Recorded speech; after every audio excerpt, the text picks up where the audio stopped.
नमस्कार, मैं हूं देवांजलि मोइत्रा।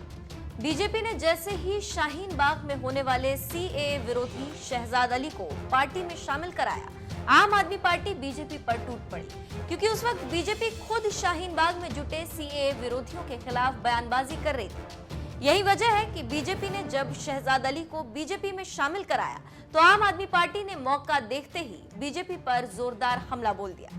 लेकिन लगता है केजरीवाल की पार्टी का ये दांव उन्हीं पर उल्टा पड़ गया, क्योंकि सीएम केजरीवाल की पार्टी शाहीन बाग के बहाने चली तो थी बीजेपी को घेरने, लेकिन उल्टा उसे ही मुस्लिम समुदाय का गुस्सा झेलना पड़ रहा है। दरअसल जिस शाहीन बाग में देश भर की मुस्लिम महिलाएं सीएए और एनआरसी के खिलाफ विरोध प्रदर्शन कर रही थी, जिस शाहीन बाग की चर्चा देश विदेश में हो रही थी, उसी शाहीन बाग प्रोटेस्ट को सीएम केजरीवाल के विधायक सौरभ भारद्वाज ने बीजेपी की साजिश बता दिया। मुझे लगता है ऐसे बहुत सारे जेन्युइन लोग भी होंगे जो प्रो डेमोक्रेसी लोग थे, जिनको लगा कि हम प्रजातंत्र को बचाने यहाँ पे जा रहे हैं, और मुझे लगता है उन लोगों को भी आज बहुत बड़ा झटका लगेगा कि जिस प्रो डेमोक्रेसी के कैंपेन के अंदर वो जाते थे शाहीन बाग में, उनको भी वहां पे धोखा दिया जा रहा था, उनको भी वहां पे मैनिपुलेट किया जा रहा था। और इस पूरे के पूरे व्यू रचना के पीछे जो रचनाकार था, जो स्ट्रेटेजिस्ट थे, जो चक्रव्यूह की जिसने रचना की थी, वो भाजपा थी। और कल भाजपा के नेता दिल्ली के अध्यक्ष आदेश गुप्ता जी ने और श्याम जाजू जी ने खुद प्रेस कॉन्फ्रेंस करके मंच सजा के बताया कि शाहीन बाग के जो प्रमुख नेता थे, वो सब लोग अब भारतीय जनता पार्टी ज्वाइन कर चुके हैं और उन्होंने उनको ज्वाइन कराया। तो क्या भारत के विरोधी नारे लगाने वाले लोग अब भाजपा के अंदर आएंगे, या वो भाजपा के ही लोग थे और सिर्फ दिल्ली का चुनाव खराब करने के लिए वो भाजपा के इशारे पे शाहीन बाग बना के बैठे हुए थे? आम आदमी पार्टी के वोटर्स में बड़ी संख्या में मुस्लिम समुदाय भी शामिल है, लेकिन सौरभ भारद्वाज ने शाहीन बाग आंदोलन में जिस तरह से बीजेपी का हाथ बताया, उससे तमाम मुस्लिम लोग नाराज हो गए। सोशल मीडिया पर केजरीवाल के खिलाफ जमकर भड़ास निकाल रहे हैं। ट्विटर यूजर खुशबू खान ने लिखा, आप मुस्लिम विरोधी हैं। उन्होंने शाहीन बाग की मुस्लिम महिला आंदोलनकारियों का अपमान किया है। ट्विटर यूजर आदिल ने कहा, चुनाव से पहले डिप्टी सीएम मनीष सिसोदिया ने कहा था कि हम शाहीन बाग के साथ खड़े। आपके डिप्टी सीएम विपक्ष के प्रोडक्ट में कैसे शामिल हुए? जब आपको वोट चाहिए थे तो आप शाहीन बाग के साथ थी, और अब आप कट्टर हिंदुत्व की विचारधारा की गोद में। जेएनयू के पूर्व छात्र नेता उमर खालिद ने ट्वीट किया, नाटक बंद करो और आधिकारिक रूप से एनडीए का हिस्सा बन जाओ। कांग्रेस नेता सलमान निजामी ने ट्वीट कर कहा, शाहीन बाग को बीजेपी मैन्युफैक्चर बताकर मुस्लिमों का अपमान करने वाली आम आदमी पार्टी को शर्म आनी चाहिए। मोहम्मद अली ने ट्वीट किया, शाहीन बाग की वजह से ही आपको ज्यादा वोट मिले। मुस्लिमों के फुल क्रेडिट से जीतने के बाद आम आदमी पार्टी ने शाहीन बाग और मुस्लिमों को ही अस्वीकार कर दिया। आप विधायक सौरभ भारद्वाज ने जब से शाहीन बाग पर बयान दिया, सोशल मीडिया पर आम आदमी पार्टी के खिलाफ इसी तरह के ट्वीट्स आ रहे हैं। आपने बीजेपी को क्यों घेरा? दरअसल मोदी सरकार के नाक में दम करने वाले शाहीन बाग प्रोटेस्ट के एक्टिविस्ट शहजाद अली समेत कई मुस्लिमों ने रविवार को बीजेपी का हाथ थाम लिया। दिल्ली बीजेपी के अध्यक्ष आदेश गुप्ता और पार्टी के वरिष्ठ नेता श्याम जाजू ने खुद शाहीन बाग के एक्टिविस्ट को पार्टी में शामिल कराया। जिस बीजेपी सरकार के खिलाफ शहजाद अली आवाज उठा रहे थे, उसी बीजेपी का दामन थामने की वजह बताते हुए उन्होंने कहा, मैं भाजपा में इसलिए शामिल हुआ हूं ताकि हमारे समुदाय के उन लोगों को गलत साबित किया जा सके जो सोचते हैं कि भाजपा हमारी दुश्मन है। हम सीएए के मुद्दे पर साथ मिलकर बैठकर बात करेंगे।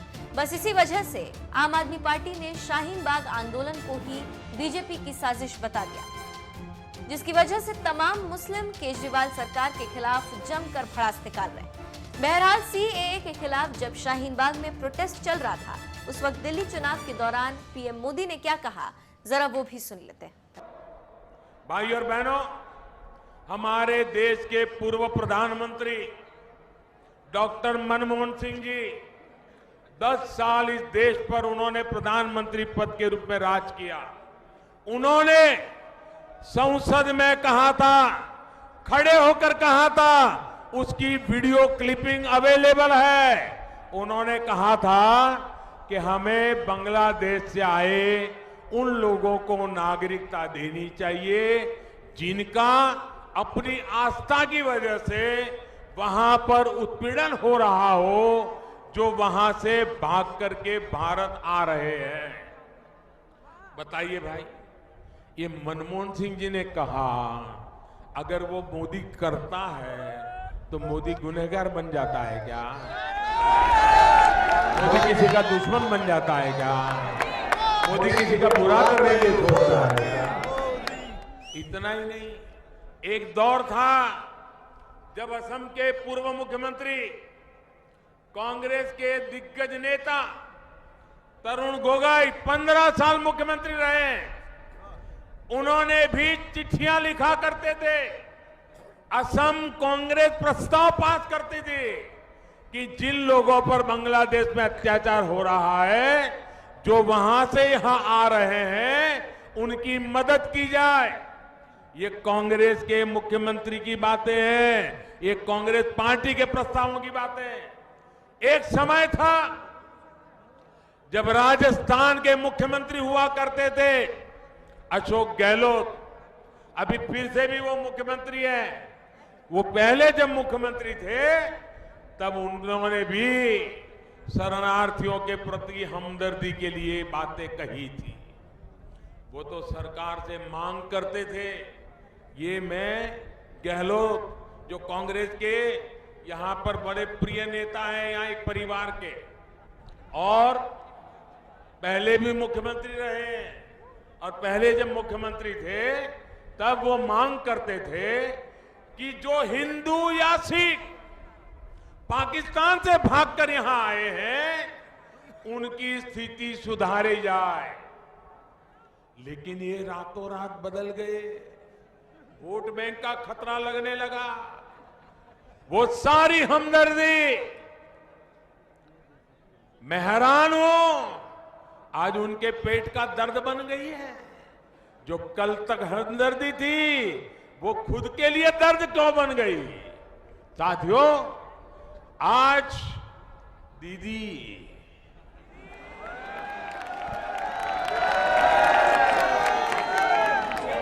ममता दीदी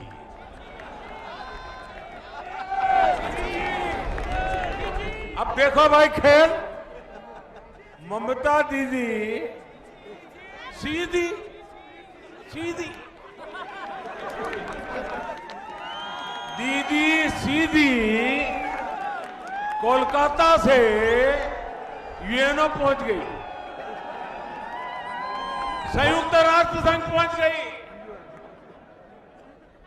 लेकिन कुछ साल पहले तक यही ममता दीदी संसद में खड़े होकर गुहार लगा रही थी कि बांग्लादेश से आने वाले घुसपैठियों को रोका जाए, वहां से आए पीड़ित शरणार्थियों की मदद की जाए। संसद के अंदर स्पीकर के सामने कागज फेंकती थी बांग्लादेशियों के खिलाफ। दीदी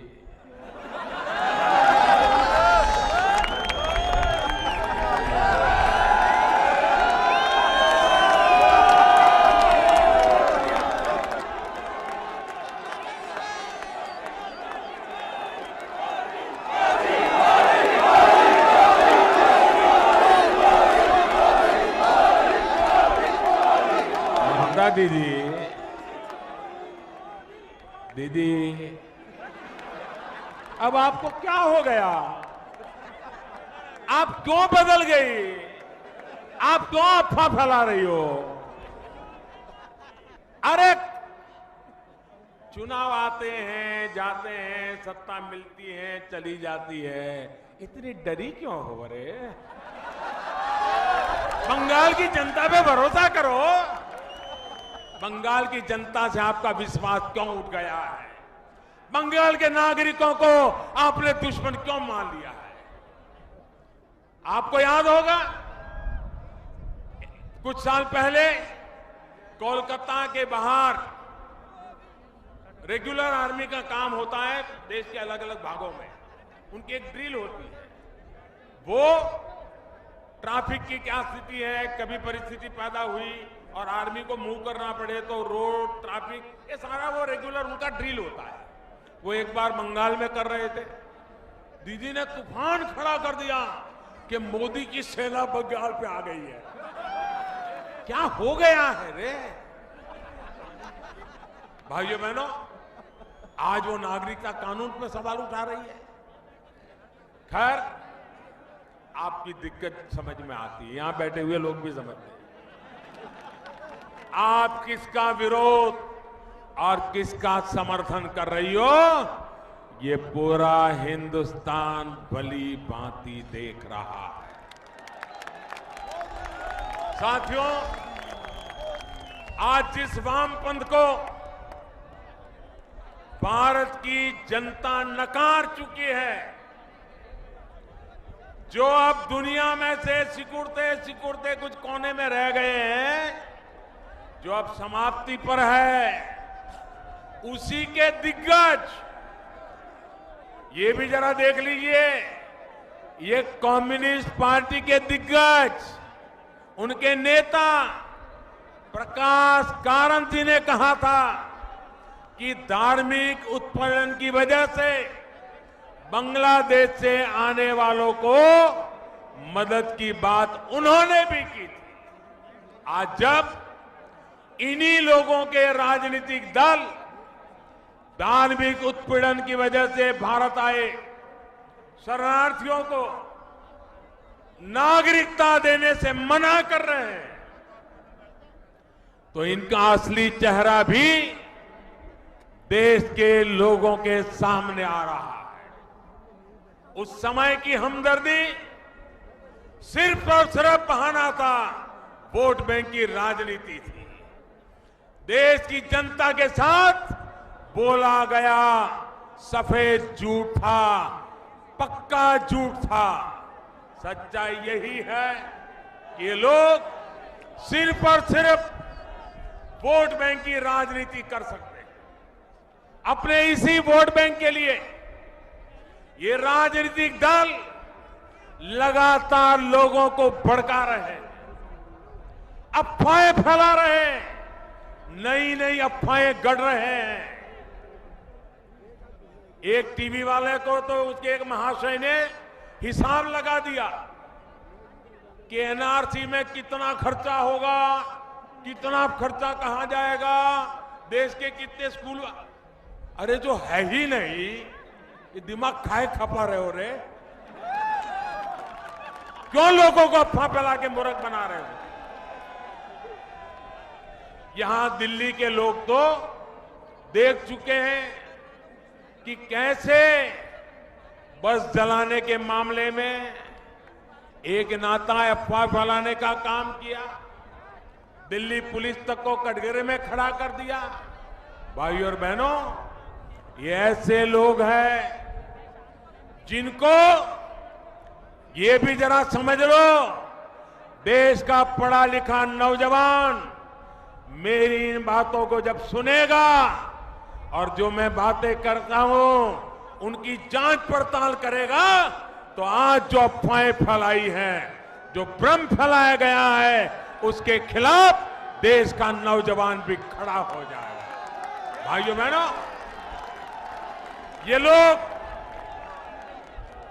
मैं जरा उनको पूछना चाहता हूं, ये ऐसे लोग हैं जिनको जम्मू कश्मीर की विधानसभा में महिला और पुरुष के आधार पर बने स्थायी निवासी कानून से कोई दिक्कत नहीं थी, लेकिन यहां धार्मिक अल्पसंख्यकों को नागरिकता का रास्ता आसान हो, इससे इनके पेट में दर्द हो रहा है।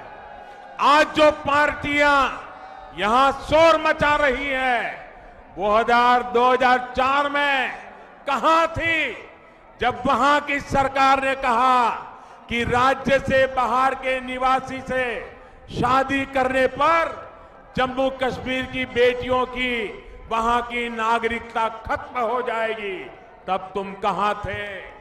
क्या वो भेदभाव भारत के संविधान की स्पिरिट के अनुसार था?